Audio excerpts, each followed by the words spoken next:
kepada Allah, semua kan berakhir. Waktu dan dunia hanyalah miliknya. Suka dan duka bagai nyanyian yang mengiringi setiap langkah kita. Allahu Rabbi yang Maha Pengasih, yang memberi rezeki setiap insan. Allahu Rabbi yang Maha Penyayang, akan memaafkan setiap kekilafan. Gelap dan hilang, cahayamu menerawang, mendung berlayar, angin yang menghantarkan. Semua karena kehendak saya. Setelah berabad-abad umat Islam melestarikan dan membangun peradaban dunia, masa kemunduran dan ketertinggalan akhirnya tiba. Hal ini terjadi antara lain karena melemahnya atau bahkan lenyapnya spiritualitas, rasionalitas, dan kebebasan berpikir di antara umat Islam. Dan pada saat yang sama, menguatnya sikap hidup secara superficial, penuh simbol dan formalitas agama, namun tanpa substansi dan nilai-nilai sejatinya. Padahal, spiritualitas dan kebebasan berpikir termasuk hal-hal penting yang diajarkan Al-Quran dan Nabi Muhammad SAW dalam usaha mengakhiri kebiasaan jahiliyah. Ketika Islam mengalami kemajuan pada era Abbasiyah itu seakan-akan ada Tuhan-Tuhan baru. Misalnya orang itu mengklaim kebenaran. Klaim kebenaran itu dia mengatakan dengan studi Al-Quran, misalnya dia memahami Al-Quran dengan dalil al-haqqu min rabbik, bahwa kebenaran dari Tuhan, fala takunanna minal mumtarin, misalnya dia itu hadir sebagai personifikasi Tuhan. Jadi dia datang ke sini, inilah Tuhan gitu kan. Itu sebetulnya syirik itu. Itu harus dilawan itu. Orang dianggap salah dan mereka cenderung dikafirkan.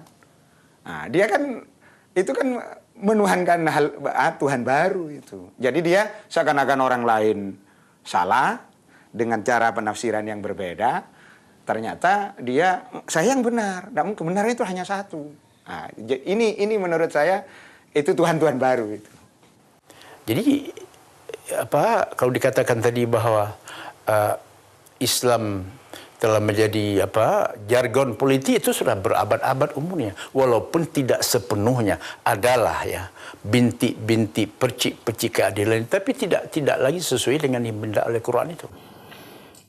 ربما ظلت الحضارة الإسلامية لا تفعل شيئا إلا أن تعيد إنتاج ما سبق لها إنتاجه، أن تكرر، أن تجتر ما سبق له إنتاجه. فدخلنا في مرحلة أسميها مرحلة الحواشي والشروح.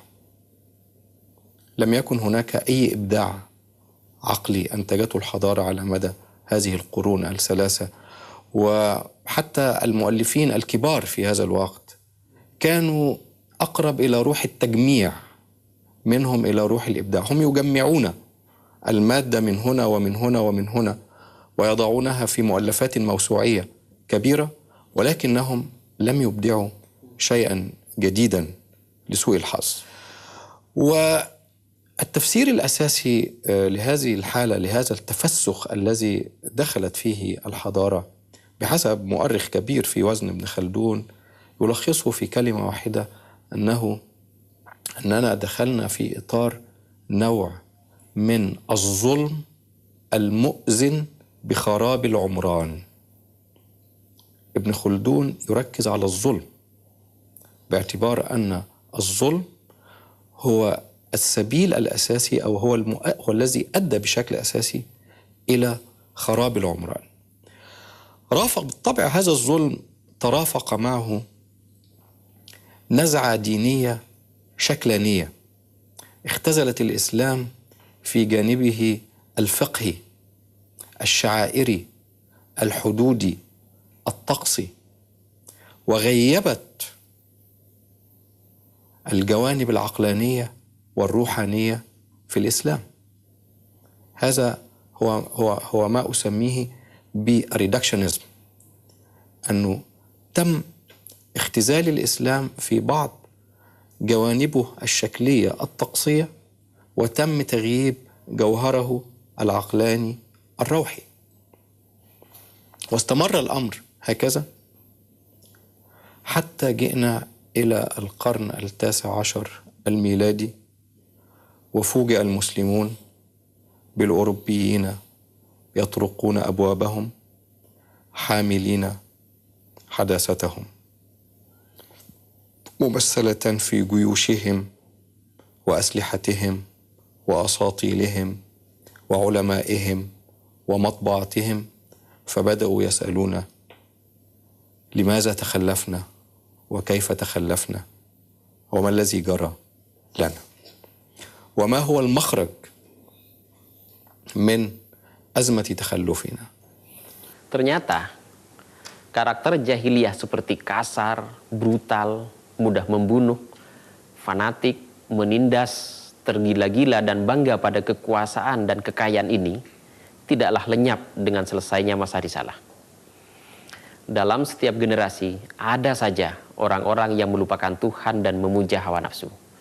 Mereka melakukan apapun, termasuk mengesampingkan dan bahkan mendustakan agama untuk meraih kekuasaan dan kekayaan, untuk memuaskan hawa nafsunya. Sesudah masa risalah pun, aksi-aksi mendustakan agama, pengkafiran, pemurtadan, penindasan, dan penganiayaan atas nama Islam masih kerap terjadi. Bahkan, dewasa ini pun banyak orang-orang yang mengklaim melaksanakan perintah Tuhan, namun melupakan Tuhan. Semua ini terjadi karena kecenderungan watak pamrih manusia dan pemahaman tentang ajaran Islam, sejarah Islam, dan masyarakat Islam yang tidak utuh. Atau karena ingin menyalahkan pihak lain atas ketertinggalan umat Islam, bukan mendiagnosis masalah-masalah internal yang menimpa umat Islam sendiri. If you remember and you know about Sayyid Qutb who wrote Al-Islam wa Jahiliyat al-Qarn al-20. So Sayyid Qutb who wrote in the mid-20th century had something of what we call istiraq al-sam'a, that is eavesdropping. So he had an insight, but he didn't know what to do with it. The insight was that the state of Muslims today is in a state of ignorance, just like the state of Muslims, of Arabs of the time of the Prophet. So that insight about diagnosing the problem was good, but Qutb didn't have himself the wisdom to know what to do with that. So he presented a solution that was counterproductive, a solution that reinforced the values of Jahiliyyah.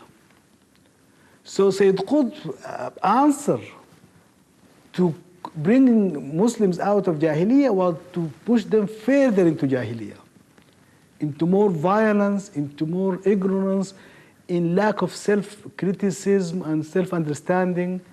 So assuring us that we are fine, all we need to do is to go back to these archaic understandings of Sharia and everything will be fine. He did not challenge himself or challenge his community to transform ourselves like the Prophet did. That's why his prescription was a total failure. And it has led us to the disaster that we now experience. Islam sebagai solusi itu Islam yang mana? Jadi menurut saya ya Islam yang manusiawi.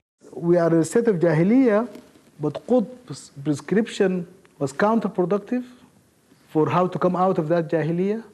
Because to come out of Jahiliyyah is not to repeat and to reinforce the Jahiliyyah values, but to look for more humane, more enlightened, tolerant acceptance of difference, respect of the humanity of other people, respect of the equal humanity of women.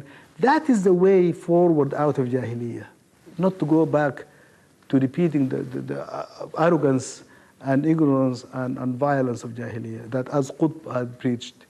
Adanya peperangan-peperangan di Islam itu menjadi marak itu kalau Anda pelajari di dalam sejarah itu karena politik, kepentingan politik yang kemudian menggunakan Islam.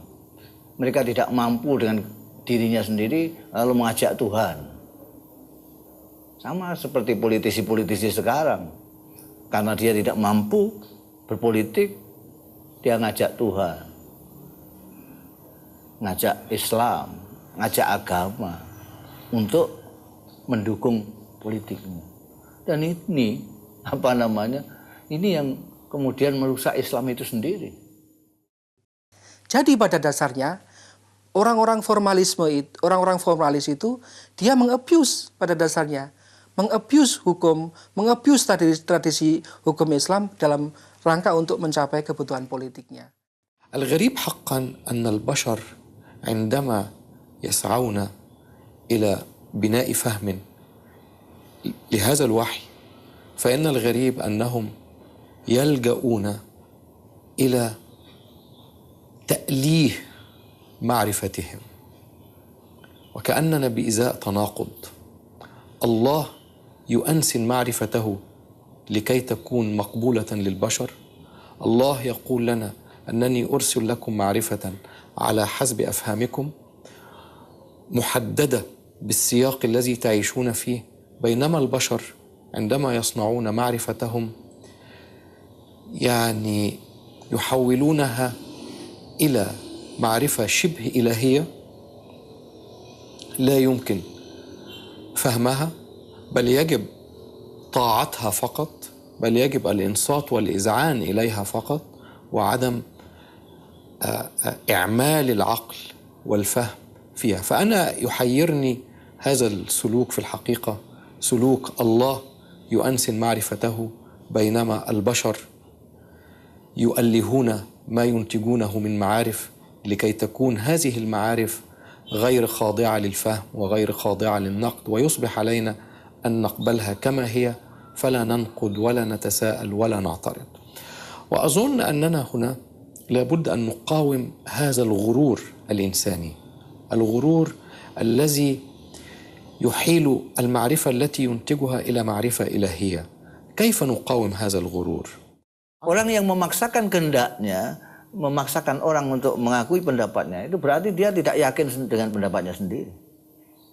Kalau dia yakin dengan pendapatnya sendiri, mengapa saya harus memaksakan orang untuk mengikuti pendapat saya? Pendapat saya sudah kuat, tak usah saya paksakan, dia akan ikut saya. Tapi karena dia tidak mempunyai kepercayaan itu, lalu dia memaksakan. Dia mempunyai tafsir, tapi dia tidak kuat tafsirnya. Maka dia memaksa orang untuk mengikuti tafsirnya. Itu pun dia tidak kuat untuk memaksa orang. Masih ngajak Tuhan. The question is, are we open to being led into guidance? Otherwise, we'll be led astray. That is why the Quran is manipulated today by power-mongering, violent extremists, and the rest of us are paralyzed.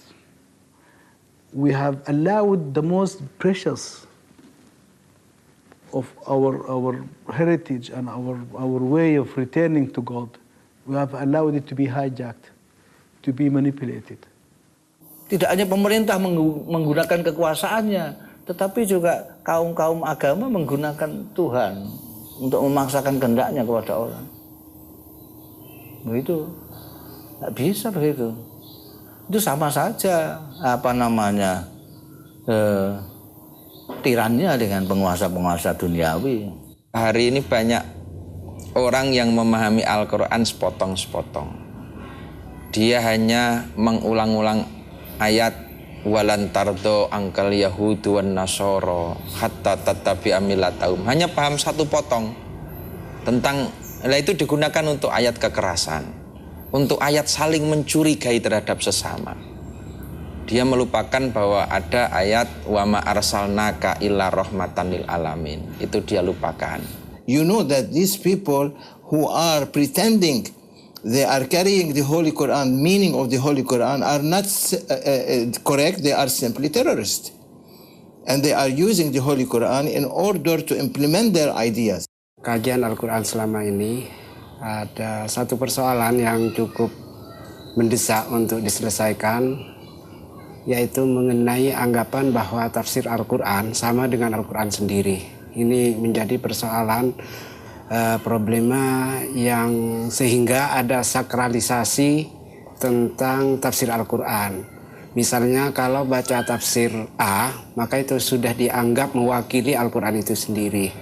Dan para pembacanya atau orang yang mendengar tentang tafsir itu sudah menganggap tidak ada persoalan lagi tentang tafsir tersebut. Ini tentu harus diselesaikan. Kalau tidak, akan menimbulkan persoalan bagaimana satu sisi tafsir hasil karya manusia disamakan dengan karya Tuhan. Dalam sisi yang lain, karya Tuhan didegradasikan sama dengan karya manusia. Jadi dari sisi teologis tentu ini sama sekali tidak bisa dibenarkan.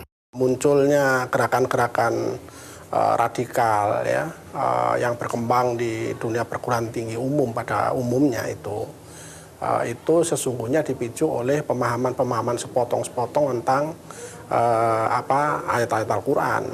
Ini yang saya rasa juga bisa menjadi salah satu pemicu kenapa banyak terjadi gerakan-gerakan keagamaan radikal yang seperti ini. Jadi menurut saya ini yang harus dicermati ya, dengan kebijakan-kebijakan yang mengarah kepada bagaimana supaya pemahaman orang tentang Al-Quran itu menjadi lebih komprehensif, lebih mendalam, sehingga mereka lalu bisa memilah bahwa inilah yang seharusnya dilakukan dan ini yang tidak boleh dilakukan dan sebagainya. Gitu. Maka tidak heran kalau ada kelompok atau orang kemudian mengutip ayat dari Al-Quran yang akhirnya melahirkan bias tentang Islam dan Al-Quran yang mengandung kekerasan, menyuruh orang membunuh, dan lain sebagainya. Itu karena dua hal tadi. Jadi pemaknaan yang reduktif dan kemudian konstruksi yang terbatas. Ada orang-orang bodoh yang belum pernah ngaji yang lain, dia langsung menerima ini. Nah ini yang terjadi. Anda bisa lihat mereka yang melakukan terorisme itu Anda lihat itu. Jadi kira-kira pengetahuan tentang agamanya seberapa itu bisa kita nilai.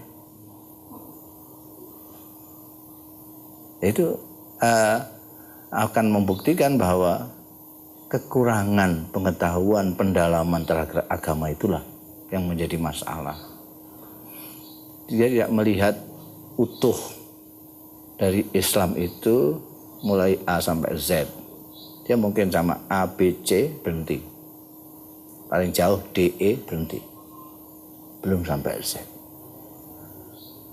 Nah, ini memang sasaran empuk bagi mereka yang mempunyai ideologi kekerasan itu. Nah, orang-orang inilah yang menjadi sasaran yang empuk.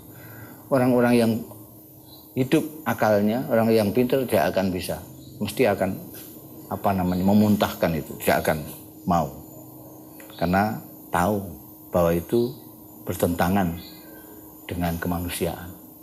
Saya melihat kecenderungan di semua kalangan ya, bukan hanya persoalan agama, di semua kalangan terutama di negeri ini sedang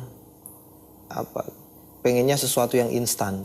Tapi kalau kemudian kita instan memahami Al-Quran, ditakutkan ini kemudian mempersempit, bisa menyempitkan pemahaman kita tentang apa-apa yang disampaikan oleh Al-Quran kepada kita.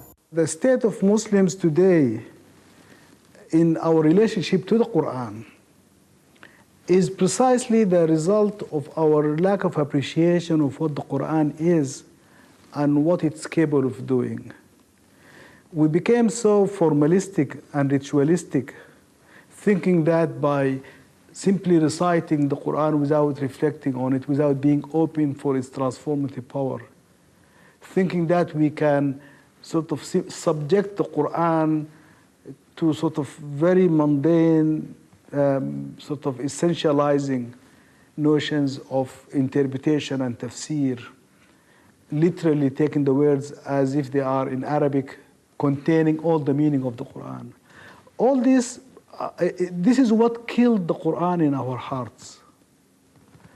I think that we Muslims of today have failed to keep the Quran alive within our hearts and minds and souls. And for that reason, we are كالحمار يحمل أسفاره. You know, that's the expression in the Quran about how the person who is not paying attention is just like a donkey carrying books. So you wouldn't expect the donkey to get wise by carrying books, because he has no comprehension of what the books are about.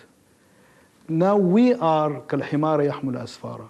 We are like donkeys carrying the Quran without understanding what it is, without relating to it in the way that it can transform us and our lives. The understanding of the Holy Quran is in different ayah. There is no limitation. When you say لا يعلم تأويله إلا الله and you exclude the rest, you are limiting the meaning to its literal meaning. And that's where you have the problem. Every letter of Holy Quran carrying oceans of knowledge. How many alif in the Holy Quran? How many ba? They counted them. How many alif? It's 2,700 something. Every alif mentioned in a different ayah in Holy Quran has knowledges that if Allah opened it for the heart of ulama, the ulama will faint. Don't think Holy Quran is restricted. Those who restrict Holy Quran, meaning they are not giving the proper adab discipline for the Holy Quran. Holy Quran is expandable, accommodate from pre-eternal to post-eternal, azali, abadi, because it's Allah's word. Konsep-konsep kunci ini tidak difahami gitulah ya dalam memahami kitab suci ini. Sehingga jadi pendekatan yang saya katakan di ad hoc, parsial, yang nampak itu yang kecil-kecil aja itu, yang kecil-kecil aja. Dan umat Islam semakin terpinggirkan ya dalam arus peradaban ini. Karena mereka memang memilih daerah pinggir. Ada sekarang ini yang justru lebih berbahaya daripada senjata, yaitu serangan ideologi.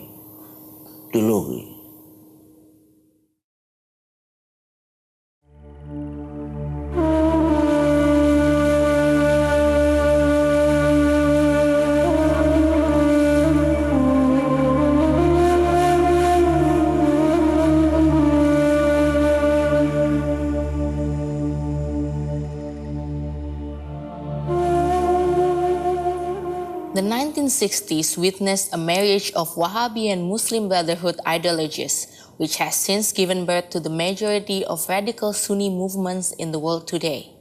Wahhabism and the Muslim Brotherhood already shared a number of characteristics, including a fanatical supremacist ideology, centralistic political ambitions, an international outlook, a literalistic approach to Islam, and a desire to formalize religious teachings with themselves as the ultimate arbiters of its meaning and practice.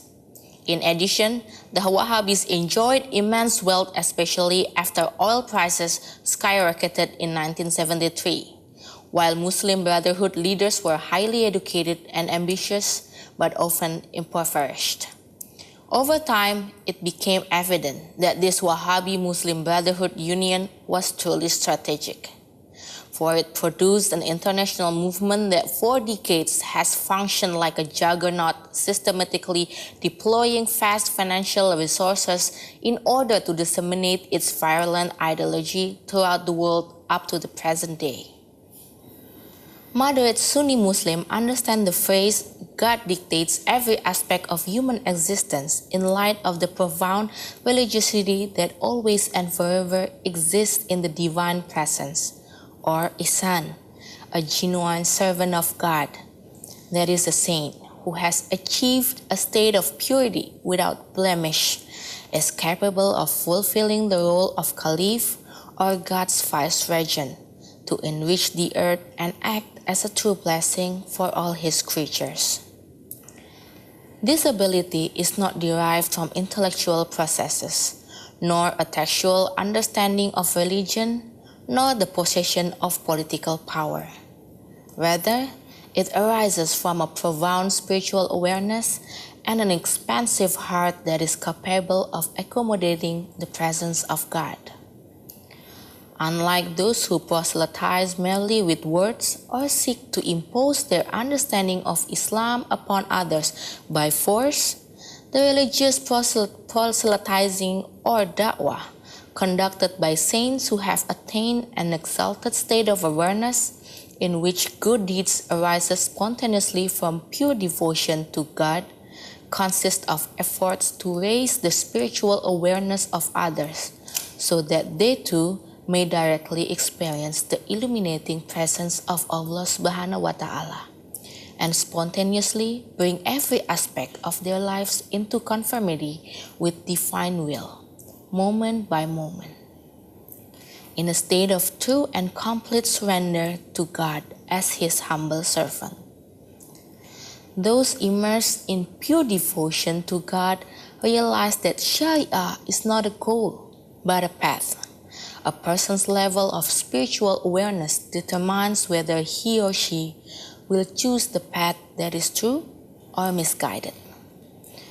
The worldview and religiosity of extremist group is completely different from that of moderate Muslims. As a result of their narrow-minded and literal interpretation of Islamic teachings, they focus on the exoteric aspects of religion and ignore its inner spiritual dimension. Symbols, identity, and quantity are far more important to them than spiritual awareness and the quality of one's religious experience. This explains why they wish to impose their views of Islam upon everyone else by formalizing and implementing Islam law, establishing an Islamic state or caliphate, and other related goals the extremists share. When formalization of religion becomes a goal, along with the nominal embrace of Islam, then formalism and religion become a new god and the primary object of one's effort, to the point that there is no longer a path, Sharia, to attain the level of actually knowing and fulfilling God's will through spiritual apprehensions. This constitutes a theological error that must be corrected and indeed firmly opposed if disseminated to other people for the purpose of corrupting their understanding of Islam. Every attempt to formalize religion has a pure political objective, namely to seize power. When extremists claim that their actions are based on the fact that God dictates every aspect of human law, this constitutes a blatant theological error that must be refuted and rejected. No specific form of government nor the formalization of religion are needed to create a good Muslim. All that is actually required is self-transcendent spiritual awareness, so that one may constantly feel the presence of God. Thus, extremists claim that they will create an Islamic society by implementing Sharia or establishing an Islamic state or caliphate are nothing more than political maneuvers employed to justify the seizure of power. Kita sekarang sudah merasakan risiko itu. Risiko itu bukan hanya risiko karena kita tidak mengikuti Al-Quran, tidak. Tapi karena kita keliru di dalam menyikapi Al-Quran. Karena pikiran kita anggap pikiran Quran. Mau kita anggap mau Quran. Kehendak kita anggap kehendak Quran. Itu sangat tipis antara nafsu dengan semangat itu. Orang sekarang marah. Dia mengatakan karena Allah marah. Itu sangat takabur, sangat sombong, sangat arogan. Kalau dia jengkel, Allah jengkel ini. Saya hanya melampiaskan jengkelnya Allah. Itu sangat sombong sekali, arogan. Dari mana dia kenal Allah Ta'ala? Orang harus mengenal Allah dulu, baru dia bisa mengklaim. Saya ini disuruh Allah begini. As Allah is being described by 99 beautiful names. Also, every word in Holy Quran is Allah's words, can be described in infinite number of meanings. So don't restrict the Holy Quran. The problem today is we are restricting the Holy Quran and making people, they say, no, you cannot, no any changes. There is no changes, but you cannot interpret. That's where we are falling into a problem. And that brings us to questions of how we relate to other people who are not Muslims. You know that the idea of da'wah, we are very big on da'wah. We think that we give our zakat to da'wah and we send people to make da'wah and calling people to Islam. When we are not yet Muslims ourselves, how dare we call other people to be Muslims when we are not?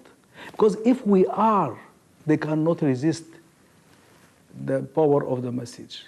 Islam is not a religion in the traditional sense of the term of being a faith. It's a way of life. It's being at peace with the world. And to be at peace with the world, because Islam, we are fond of saying Islam from salam, assalamu alaikum, al-Islam, as-salam, tahiyyat al-Islam, Islam is peace. We say this, but from here up. It is not from our belly, it is not from our passion, it's not from our lived experience. So it comes out hollow and shallow and meaningless. It is not persuasive even to ourselves, because we say Islam is about peace and we engage in aggression every day. And by the way, our aggression is not only about aggression, you know, this international terrorism, which is something that is recent and really totally abnormal, but it's about our aggression in our communities, about aggression in our families. It's about aggression to all life around us. So if I'm aggressive to my neighbor or to my wife or to my daughter at home, I cannot be at peace with the world or at peace with myself. And if I'm not at peace with myself, with the world, then I am not Muslim at all. I think one of the major problems we Muslims of today have is the arrogance and conceit to think that we are exceptional without being exceptional. Ada keangkuhan, arogansi intelektual. Jangan lupa ada arogansi keagamaan. Orang yang merasa ilmu agamanya itu sudah tinggi, dia merasa lebih dekat dengan Tuhan, lalu dia merasa Tuhan itu sendiri. Itu jadi ada kesombongan-kesombongan itu tidak hanya pada orang kaya, tidak hanya orang pandai, tapi orang-orang yang beragama itu kadang-kadang juga mempunyai kesombongan kalau tidak hati-hati. Karena itu kalangan sufi itu mengajarkan untuk melihat rendah kepada diri sendiri daripada melihat rendah kepada orang lain.